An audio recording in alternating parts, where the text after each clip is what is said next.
AI stands for artificial intelligence. It refers to a man-made machine possessing an intellect on par with that of a human being. Is that even possible? Possible. You've seen it with your own eyes. What the AI weapons are capable of. How Peace Walker carried out the boss's will in the end.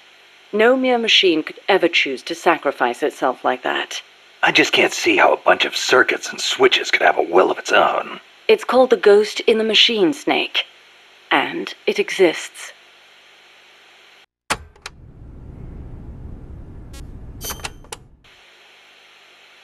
What did you mean by the ghost in the machine? Oh, that. It's a term coined by the philosopher Gilbert Ryle. You've heard of Descartes, yes? I think, therefore I am. That is the one. Descartes espoused the dualistic theory of mind and body. He believed that our thinking minds exist in a separate dimension from our bodies, which are governed by the laws of physics.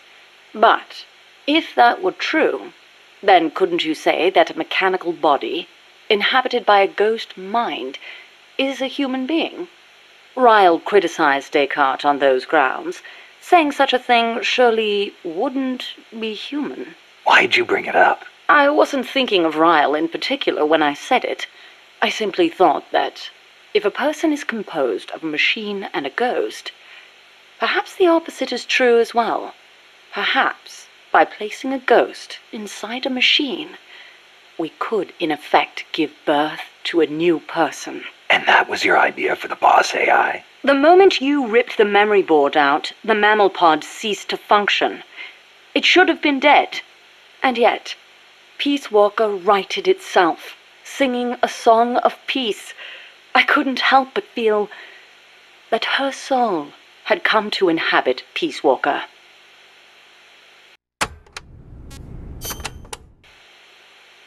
Let's say, hypothetically, there really was an intelligent machine.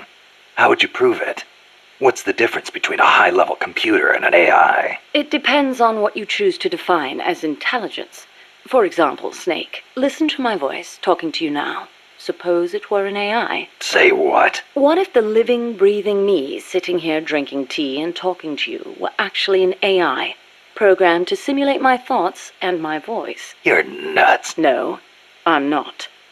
You couldn't prove I was a real human being, could you? It'd be... No.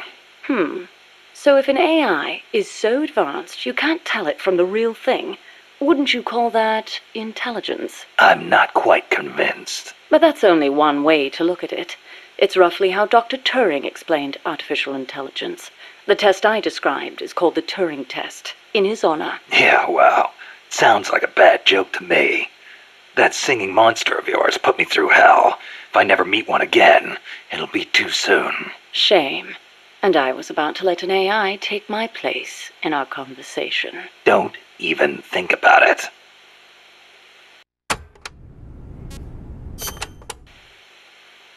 Dr. Alan Turing is known as the father of computer science. It was he who formulated the basic theory of AI.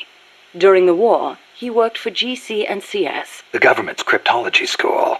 The one that broke Enigma. The very same. Without him, they might never have been able to decipher the Germans' code. But then, they arrested him. Why? Weren't his some of the greatest contributions to winning the war? Homosexuality was a crime in Britain back then, and he was gay. I know exactly how crushed he was.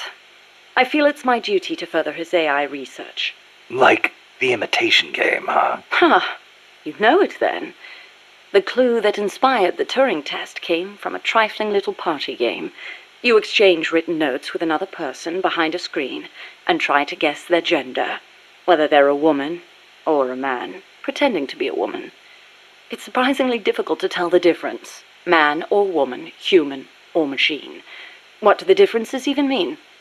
Dr. Turing was fascinated by the differences between men and women. Perhaps that's what led him to formulate his test.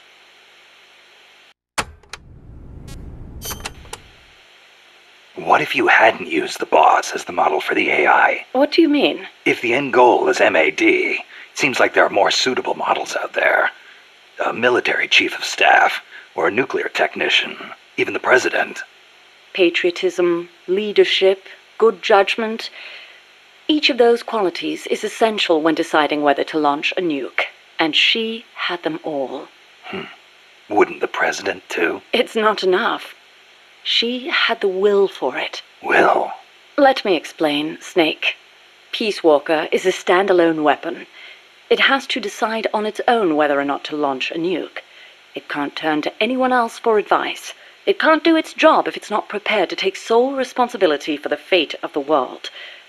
I know of no other human being who could bear that burden. That's it? There were technical considerations, of course. To begin with, the female brain is a more appropriate model for an AI. Oh, wait, the female brain?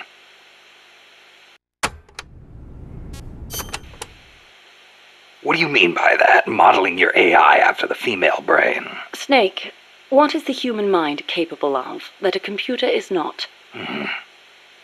Being lazy? Interesting response, and not incorrect. But the answer I was looking for was empathy. Empathy? The ability to feel for others, to be more precise.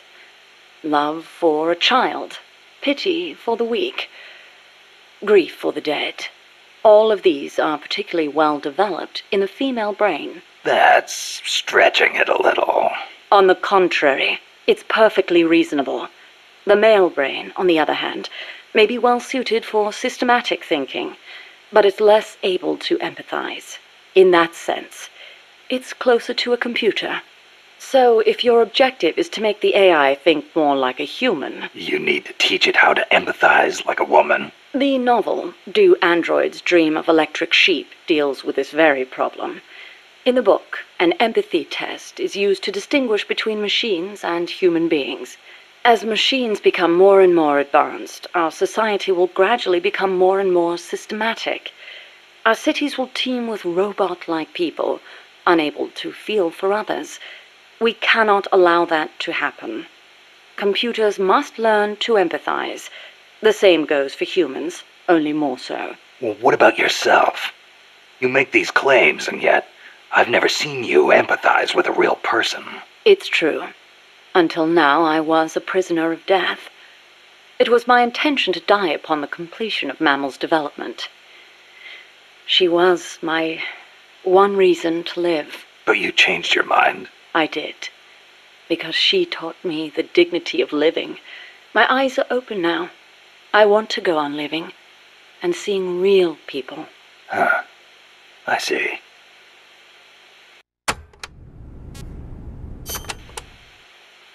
Is it really necessary to make machines think like humans?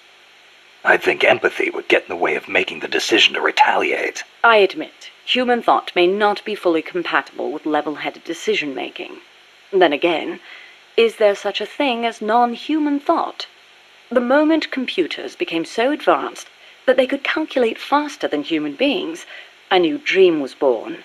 Dream? If we can create a machine that can do advanced mathematics, why can't we create one that can think like a human?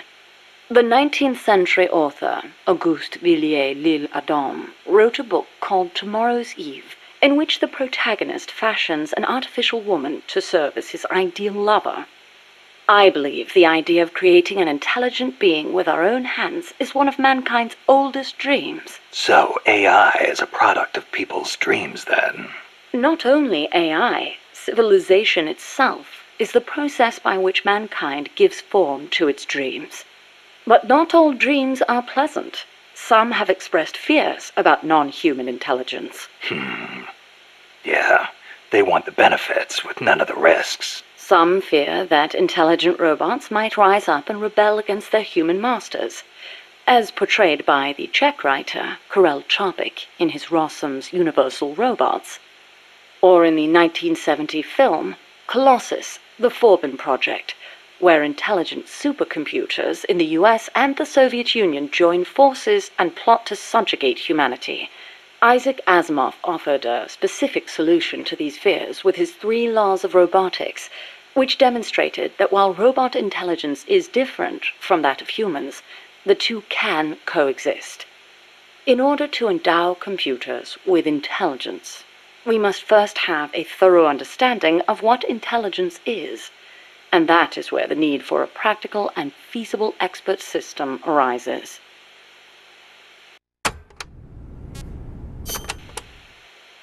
So what's an expert system? The AI housed within Peace Walker began development as such a system. An expert system is a type of proxy program by which a computer makes decisions as an expert would. The program, Mycin, for example, is a system that decides which kind of antibiotics to prescribe.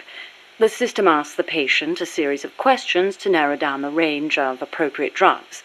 So you program Peace Walker to prescribe live nuclear warheads instead of penicillin. What I realized, however, was that a simple expert system wasn't up to the task. You need more than expertise to launch a nuke. Indeed, expertise is a necessary prerequisite, but insufficient on its own. Deciding to launch a retaliatory strike requires consideration of a wider range of factors. In such a scenario, the entire global situation becomes the criterion for making a decision. Makes sense.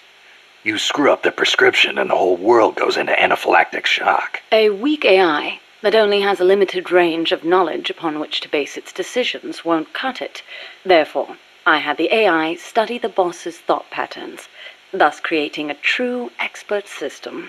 A strong AI. You couldn't leave the world in the hands of something with anything less than absolute worldview. I could have built a simple expert system in no time at all. Say, how would you like a system that decides which guns you should equip according to the mission's parameters? I'll pass. I'm not going to leave my life up to somebody else's judgment. Especially not a machine.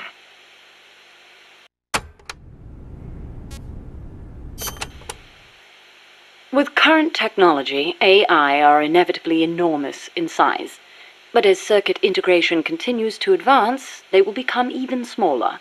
As small as human brains, and perhaps smaller than that. And in the meantime, robotics will continue to advance as well, to the point where we can create androids, robots that resemble humans. And then... And then what? Well, I don't need to spell it out for you, do I? Don't tell me you're thinking of making an android imitation of the boss. Surely the thought has crossed your mind as well, of one day being reunited with her? Enough! I don't want any part of it. I see. I didn't mean to offend you. In reality, AI is more likely to evolve in the opposite direction anyway.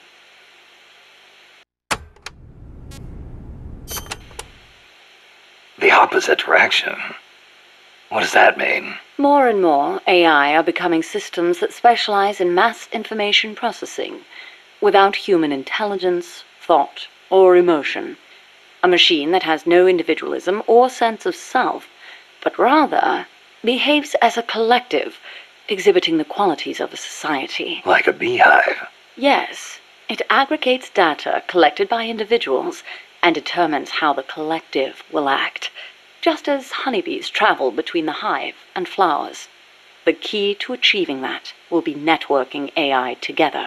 I don't know how to say this, but that kind of gives me the creeps. But if your goal is to control society, it's the better model to use. It lets you filter data, disseminate only what you want disseminated. Of course, I myself have no interest in an AI without a shred of life to it.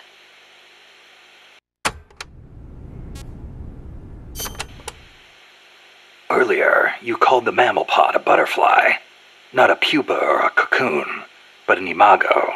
Yes, the AI that came before the mammal pod were works in progress. Works in progress? They were enough to keep the frame running, but not enough to make decisions about nuclear retaliation. They weren't quite complete. They were pupae. Only when I added the boss's data did the AI take on its true form, becoming a butterfly and taking flight. And that's why the nose art on Peace Walker was a butterfly.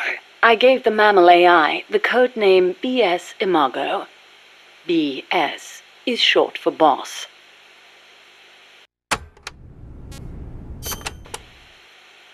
Huey called that gigantic unmanned chopper a chrysalis. Is that another one of your AI code names? Yes, you're referring to the TJ Chrysalis 6000. There's also the GW Pupa 5000, the TR Cocoon 7000. I get it.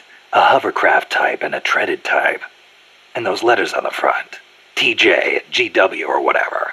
Those are initials? Correct. The initials of the American presidents whose faces are carved into Mount Rushmore. Then you're missing one. I assigned that one to the reptile pod. A.L. Aurelia 8000. Aurelia. Another word for chrysalis. A pupa just before it emerges. All of the initials, except for B.S., were of Coldman's choosing. I chose mine from the storied ranks of British royalty.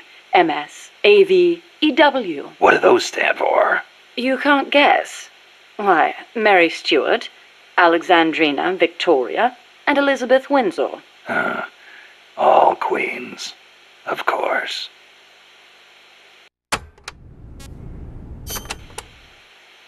Are you familiar with the film 2001: A Space Odyssey? I've heard of it, but... Of course not. I didn't expect you to be cultured enough to appreciate such things. Yeah, thanks. Anyway... 2001 features an AI called HAL, a highly advanced system that controls an exploration spacecraft. It can converse with people, and even play chess. Huh. Now where have I heard that before? The way HAL was portrayed was truly superb. How so? HAL is given secret orders that not even the ship's captain knows about. Naturally, he's not allowed to divulge them to the crew. The stress of it causes HAL to crack. Crack? Go crazy. Though there are those who interpret it differently. One by one, HAL kills off the crew until the captain finally shuts it down. The film offers amazing insights into AI, their growth, their utility, their faults, and their fear of death. Well, you must have found it useful in your research then. Must you always be so utilitarian? It doesn't matter whether or not it's useful. What matters is that it inspired me. Then it was useful. Never mind. The portrayal of Hal wasn't the only wonderful thing about the film. It was full of hints about the future of human evolution. Truly, a film for the ages.